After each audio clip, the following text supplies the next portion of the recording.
that's where we run into trouble with substances. So I know we had some questions we were talking about with caffeine, with alcohol. Do you all know how many hours it takes for the body to process out the caffeine in 1 cup of coffee? How many hours do you think? How many milligrams of caffeine first in that cup of coffee? Take a regular. I know, great question. Take a regular cup of coffee. So about 12 hours. I was going to go 6. I know like some people that drink caffeine and go straight to sleep. So I don't know the answer to this at all. Okay, so which all are great points. In general, it takes on average about 8 hours for the body to fully process out the caffeine in 1 cup of coffee. There's a half-life about 5, but we usually see around 7 to 8 hours. Mm-hmm. Now, in general, the reason that happens, so how our body works is from the moment we wake up, our body starts producing a chemical called adenosine. And the more and more of that in our body, think of like the heaviness, the sleepiness that we feel. Well, caffeine mimics that. It's very close. It's almost looking like the same chemical structure. So when we have caffeine in our system, it blocks our body from recognizing the adenosine. So think about what I said. It's not that it makes you less tired. It blocks your ability to perceive that you're tired. Mm-hmm. So that's why you're still tired and you could fall asleep. Now, we should talk about your tolerance. If you can have 2 espressos and fall right to sleep. But that's also why some people, it can be dangerous and you have your coffee and you fall asleep behind the wheel. And when you're constantly amping up and using the caffeine and you don't realize that you're tired, well, we feel tired for a purpose. So our body knows to rest and rejuvenate. If we're not paying attention to that and we're just constantly pushing through it, then again, we're going to run at those high RPMs and we're eventually going to burn out. So we want to be cautious that we're not just using caffeine to constantly mask the sleepiness. And I understand survival mode for many people, new babies, certain times of life, things that happen, but short-term versus long-term. What are your general thoughts around caffeine? So, I mean, there are tons of people that they want to have their coffee first thing in the morning, and it's fine to do. Ideally, you would have about 6 to 8 ounces of water first before your caffeine. We see that we naturally dehydrate throughout the night and sleeping, and we want to have the water for ourselves, for our body. If you want to have your coffee in the morning, I don't have a problem with it. I know a lot of people that love to do it. Obviously, there's certain health conditions we need to avoid depending on what your doctor's saying. But it's when now we're getting into all of the energy drinks and the coffee and all of the things throughout the course of the day, and that's what you're having to use to keep yourself awake. Or the people that are doing it at 4 or 5 o'clock in the afternoon to try to get through that last hour of work. I think it's important to note that there's a difference between being fatigued and being sleepy. And what I mean by that is we see a lot of people that their brains are tired. There's so much stress. There's so much that's going on. And so that's why a lot of people be like, I got to go to bed. And then you crawl in bed and you can't fall asleep because your body isn't tired, but your brain is. So doing things to give yourself those brain breaks, like if you feel sleepy, instead of, it's not always just the coffee, the getting up and the walking to get the coffee. So try to do some of those things before you immediately rely on the chemicals to moderate what your body is doing. With the caffeine, because you said 1 cup of coffee, about 8 hours, but is there a difference there? Let's say it was a cup of coffee with a shot of espresso. I mean, like everything now, it compounds. Everything is extra, whether they're at Starbucks or Dutch Bros or energy drinks or whatever. I mean, the milligram keeps going up on the nutrition facts. And so if 100 milligrams is, let's say, 8 hours, do the studies see that if someone consumes 300 milligrams, but all within the same window, are they still getting the reverb of that effect later in the day, later in their sleep, messing things up? You can see that. I mean, it'd be the same thing as if you think about if you're drinking multiple drinks and you have a double instead of a single, right? Was it usually 1 hour per drink for your body to metabolize? Well, when you're having more and more, that's when you start to feel the buzz and the intoxication and such. Or you have the higher proofs and such where it impacts you. So if you think along that same lines, when you're now doing the 3 and 4 shots and such, of course, that's putting a lot more stress and strain on the system. The other thing to note is that it's simulating that stimulant. So your heart's going to be beating faster. You're going to be breathing faster. Your body is having to run. I keep saying, use the analogy at the higher RPMs. Right. So it can cause it to also have more of that crash afterwards because it had to function at a much higher stimulated level. So, well, and that's where I just wonder if it has been an ongoing effect where you guys can see it in the REM, in the deep sleep, where there's an adverse effect. So it just keeps fighting each other. Correct. You're tired, so you drink more caffeine. So you get more tired, you drink more caffeine, and it's just and then it's time for problem. bed, and now you're going to have a few drinks because you want to put yourself to sleep, and you're tired and exhausted, or you're stressed, and so, I have a few drinks, and it helps me to relax. But here's the thing that we talked about last night. On the other end of it is sedation is not sleep.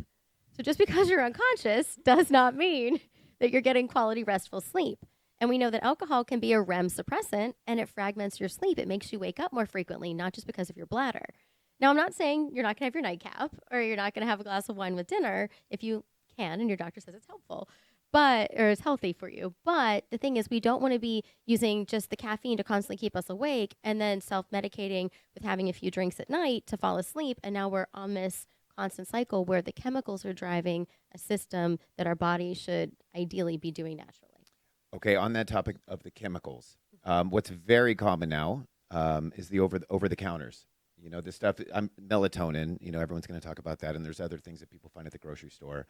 But if you wouldn't mind talking a little bit about that, pros, cons, thoughts around that stuff, but then also Would you include things that you recommend. supplements? That's where I'm going to. Supplements. You know, Supplements. I read about magnesium and some of these others that could be beneficial. If you could give us some input on that. Sure. So I always have to start with the caveat that I am a PhD doctor, not an MD doctor, so I'm not a prescribing provider. With that being said, obviously I see a lot of it in my patients and my clients, read all the articles, so I can share with you what we know from the research and what we see behavioral sleep medicine specialists typically recommending. I just want to make sure that if your doctor is prescribing something for you, I would always encourage people to go back and talk to their doctors because there are many times there can be a lot of other things that are going on that people don't realize. And based on how your body is processing certain things or other medications that you're on, you can have different impacts. Think of the kiddos that take Benadryl, and instead of feeling sleepy, it makes them bounce off the walls. So when I'm talking about all of these topics, we're talking about for the typical sleeper and individual. General recommendations, they're not specific Yes. recommendations. Yeah. So from all the different sleep aids, we see some people that are on the really heavy duty meds that their doctors have put them on, your Ambiens, Zolpidems, Trazodones, all of those pieces.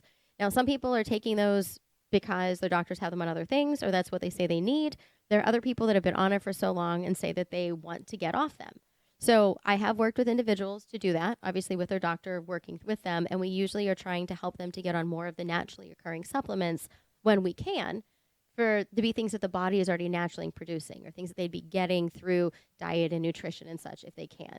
So I'm not saying that people shouldn't, but we usually, most people are, when they're trying to get off of those, would rather go to the natural supplements. Along those lines, we find a few that do work well as long as people are using them correctly. And so what I mean by that, I mean, I would ideally much rather see somebody doing a melatonin or a magnesium than the Z-Quills, the NyQuils, and all of those pieces, as long as it works for them. But here are the things when it comes to supplements. So melatonin, for instance, if everybody thinks about it, they think, oh, I take my melatonin and it makes me fall asleep. Melatonin is not a sedative or a hypnotic. So what that means is it's not designed to knock you out.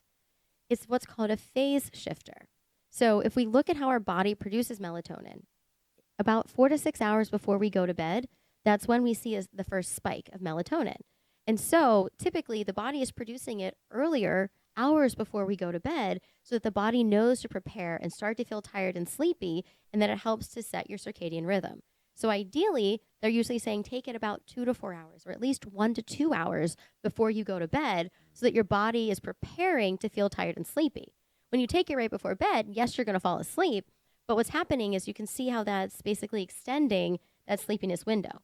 That's why when you get up at 3 in the morning and you can't fall back to sleep and now you pop your melatonin, then you wake up a few hours later and you have the headache or you feel tired and groggy and the sleep hangover and all of that because you were restarting the system halfway through your sleep.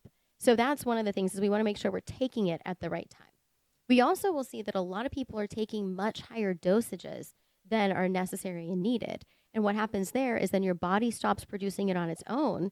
So just like when you have a cast on your arm and the muscles atrophy because they're not being used. So a lot of people are taking way too much. Some of the research shows that people should take as low as a dose of a 0.5 milligram to 3 or 5 max, whereas most people are taking 20 and 40 and higher amounts. So we really want to be paying attention to how much that we're taking and how much do we really need to get the desired effects. The other thing that's important to note with a lot of these, and I'll use melatonin as the example, there was a recent study in the Clinical Journal of Sleep Medicine that looked at the top 31 brands across the country. And they found that it ranged from minus 83% to positive 453% of the active ingredient.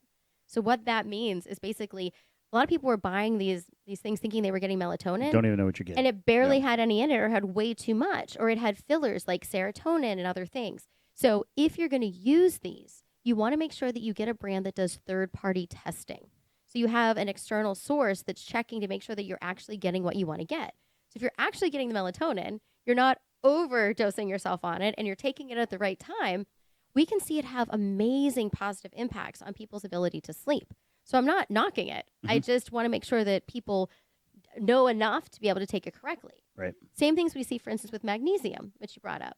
So there, I believe now are around 6 different types of magnesium. The most common that people find is something called magnesium citrate. Well, that is often the most common ingredient in stool softeners. So if you're going to take that before bed, you're going to have a runny tummy and your sleep is going to be disrupted. Never heard of runny tummy.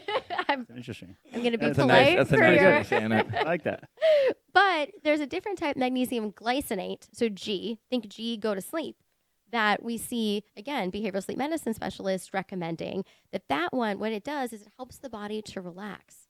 So we see that where most people are taking that about 20 to 30 minutes before bedtime and helping the body to relax. I have a lot of women clients that, especially as they're going through certain hormonal changes and such, and they're starting to see reduction in progesterone and estrogen, and past that, where when we see post-menopause and such as well, where because their body doesn't have the naturally occurring hormones that used to help them to rest and relax, now they're feeling anxiety for the first time in their life, or now they're having trouble sleeping. And the magnesium is one that many doctors will recommend to use to help the body to get some of that natural relaxation again. Does the time of day on magnesium matter? Usually, most people would recommend taking it at night, about 20 to 30 minutes before bed, or in the evening time, because if it's setting the body to relax, if you're taking it first thing in the morning, then by the time it's worked its way out of the system and now it's time to go to bed. Just need another rock star I had it my pre-workout. Yeah, I mean, to overcome your magnesium. there are some people that they do show that a lot of people have magnesium in their workouts and in their the supplements that they're using. So it depends on the type, it depends on the kind, it depends on what else it's mixed and blended with. So that's why I said there's a lot of the individualized pieces that we have to talk about, and what are you taking it for?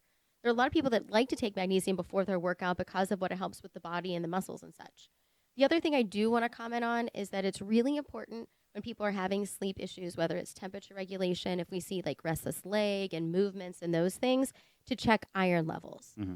Many times iron deficiencies, whether it's in the iron itself, the ferritin, the protein that's transferring the iron, that we see that can play a huge role in a lot of these areas. So that's an important thing to check on top of other types of blood tests that your doctor may have you be doing when you're having a lot of these sleep issues like periodic limb, restless leg, and those kinds of things. yeah, I mean, I'll let Melissa weigh in. This is an expert, but it just sounds like so many other areas. It's diets, right? It's diets. It's fitness. It's everything. The core is all the stuff she talked about.